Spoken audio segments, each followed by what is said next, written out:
بسم الله الرحمن الرحيم.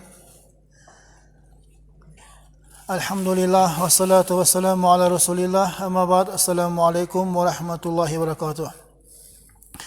برادران کرام، دینا فرض و واجب و سنت و کما که مفسد محرمه خوانده بودیم. امروز دیگه مونگش همه پر کرده یک بعضی فعل های نفهمیده و ایضاح دادن حرکت میکنم. دینانگ ما تکرار باشدم. والمحرم ما ثبت النحي فيه وحكمه الثواب بالترك لله تعالى. یعنی محرم آن حرام چیز آن عمل کی آن را ترک کردن، مطلق ترک کردن لازم است. ترک کردگی آدم برای پروردگارش دعوت ترک کنندگی ثواب میگیرد و العقاب بالفعل و اجرا کردگی آدم گناهکار میشد. حتی اینکه حلال شمردگی انسان کافر میشد گفتم. اینو بازم کمک شرح هم کردیم که خداوند به خدا ما این چیز حرام و این چیز حلال نگوییم گفته کمک شرح کردیم. والمكروه ما ثبت النحي فيه مع المعارض وحكم الثواب بالترك موصوفته وخوف العقاب بالفعل وعدم الكفر بالاستحلال. مكروه سه گفته ما خدمه خیال مونده سوخچه مونده مکروه گودگری مکروه هم مکروه خود حرام هم بلند چیز واجب متون فهمم. اصلش این واجبنش انسان با به حد احتیاط میکرده که چیز این اصلش همون حرام بود. از وی پستر حساب میشد مکروه. ما کاره نبی صلی الله علیه و سلم، یعنی آن حالی که آن سخنی که آن کاری که پیغمبر خدا هوای رو بد میدیدن، عوض همون کار با پیغمبر خدا حیا کردگی، عوض همون کار با پیغمبر خدا قلبش مایوس شدگی، همون چیزهای مکروه گفته میشد. یعنی چیزی نفراندگی پیغمبر خدا و نفراندگی چیز گفته ماننده. این نفراندنشون برای قلبشون نبود، چون که پیغمبر خدا آنچه که سخن میکردن از حکم خدا بود، چون که پروردگار استعاذ بالله و ما ينطق عن الهوى ان هو الا وحی یوحى. صدق الله العظیم. یعنی آن کس آن پیغمبر لا ينطق عن الهوى، از هوای نفس خودش برای دلش به اومدگیش سخن نمیکند. و پیغمبر آن چیزی که ما الهام میکنیم ما میگوییم هوای رو میگفته پیغمبر خدایا همون سخنهای آن سخنی که از زبانشون برآمد هوای به حکم خدا نبرآمدگیش پروردگار به کلام خودش تصدیق کردگی.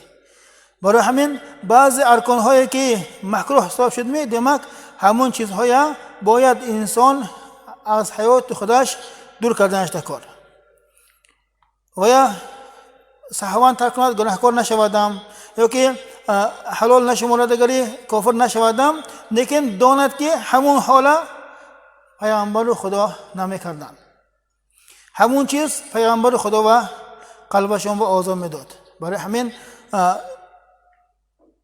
یک انسان با مکروه گفت می همون گوینده انسانم شنودگی انسانم روز قیامت یا یوم مونده حساب کرده میشد. گفتگیش با اینجا میتیاد نکردگیش با جا میتیاد. حاضر یک امیخیل حالها و دوچار آماسیم که حکم خدا گویدم این با دلیلتون همین میگود.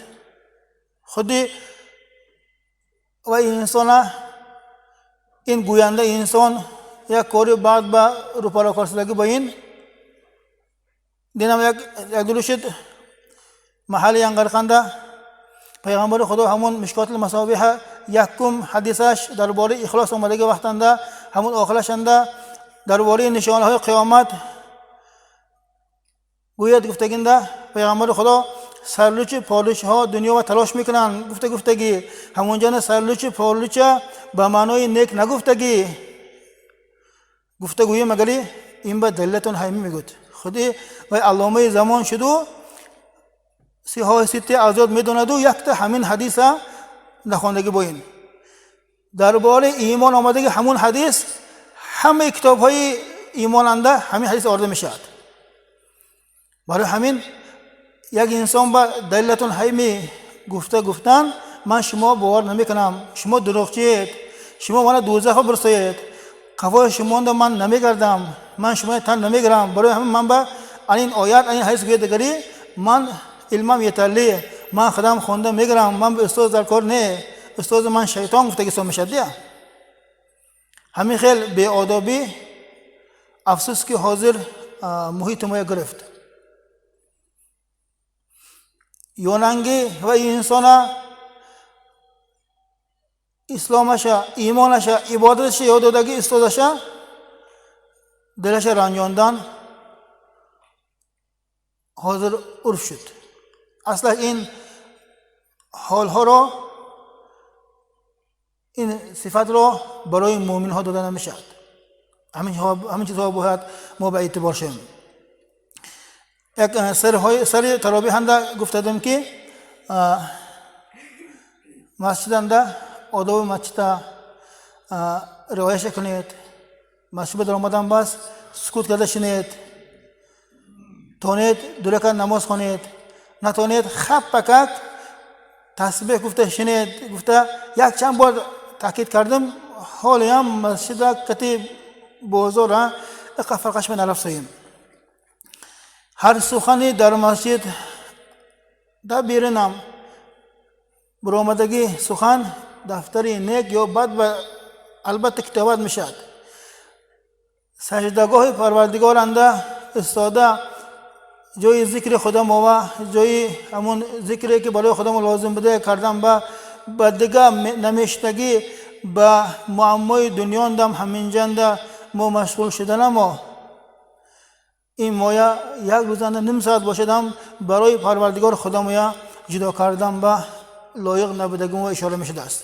برای همین ادر مسجد در آمده نه ادر کوچنگی برای خدا شده اشینتاتون تلفن کشید یا نگه انسانتون با سخن نکنید سلام تیاد علیگرید در آمده دو رکعت تحیات مسجد اگر موضوع نباشد خوانید خب بکشته نمازتون خونده خسته بروید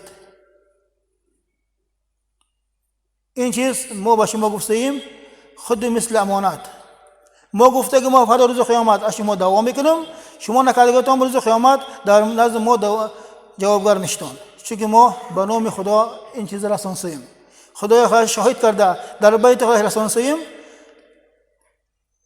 اصلش طوری هدایت پروردگار لیکن ما رساندگی ما و شما جا نکردگاتون با ما روز قیامت شما و دعواگر میشیم همین چیزا به اعتبار شوید بازم میگویم حرمت مسجد ندارید مسجد های ازبکستان انده در حنفی مذهب طریقشان عبادت کرده میشد حرمتتان برای ما اعلی لیکن به آدابی شما موندگی یا نگی انسان هاتم آزار ندهد هر روز بعد نماز اینجا یونو منگی پوچکه مونده گرفت پوچکه جو مونده من به خلاخو داد گفتگی ناراضگی در کار نه یک رکعت از دو بار زیاده پوچکه از زمین کندن نماز ویران میکند همونه دانستگی انسان بازم چه با این خیلی بیادام میکنم مابین دو پا از 4 الک تا مابین یلکه تا یک وجه با انم خیلی درجه انده پوچک شده میشد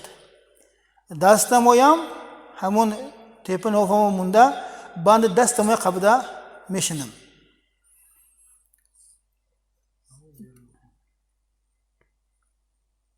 سلامو توپو و لایق نباشدم این جسد ما توپو و نارزدم خدا ما برای خاکسار بودگی ما بیان کردن همون یک پرچه یک توپی لطگنم سرطه ما چسبونده گرید کمک خاکسارو ما اظهار کرده مونم پیغمبر خدا یگان ور سلوچک نماز خواندن گفته که جویا حال نیدیم لیکن حیات صحابه ها همین خیلی سخن ها آمده که صحابه ها بی‌سلاح حتی اینکه جنگ نمی‌دار آمدن. صحابه ها باشند یگان فعلشان از پیغمبر خدا بیرون نمی‌کردند.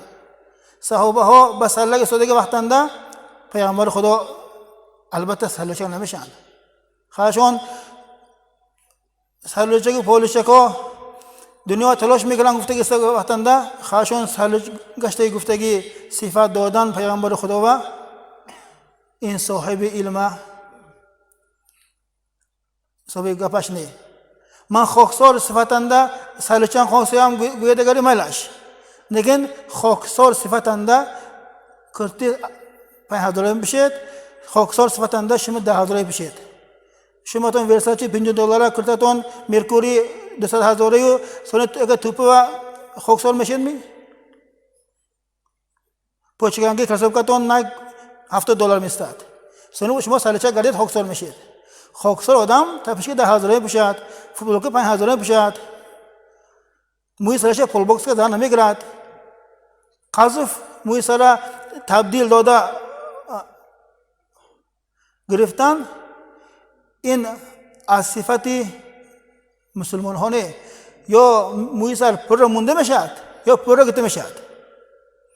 یا نشه پول باکس که گرفته ایناش کمک رسانده وای با ریشه خوش کرده گرفتن اما یا ریشبه به حرمتی یا موی سر به حرمتی یا که خدا مویا به علم مویا همون جنده بیان کسیم. برای همین یک فعل ما یک صاحب فعل شیم که همون فعل موقتی دیگه مومن آدم دیگه بیرنگی انسانی حالی ایمانش ضعیف حالی بیرنگی انسانی ایمانش کامل نه انسان بینماز از ما دیده حواس کرد نماز بدلود. همین خیلی به آداب نماز خون باشه دگری من نماز نمیخونم گفته مویا به آداب ما وایبا دستک شود دگری دیگه ما اسلام عزتش بنیو اسلام مغلوبش با اسلام خورش با خدمت کردگی میشدیم. پروردگار نگه دارد. سبحان ربك رب العزة عما يصفون وسلام على المرسلين والحمد لله رب العالمين. اللهم احسن عاقبتنا في الامور كلها واجرنا من خزي الدنيا ومن عذاب الاخره برحمتك يا ارحم الراحمين.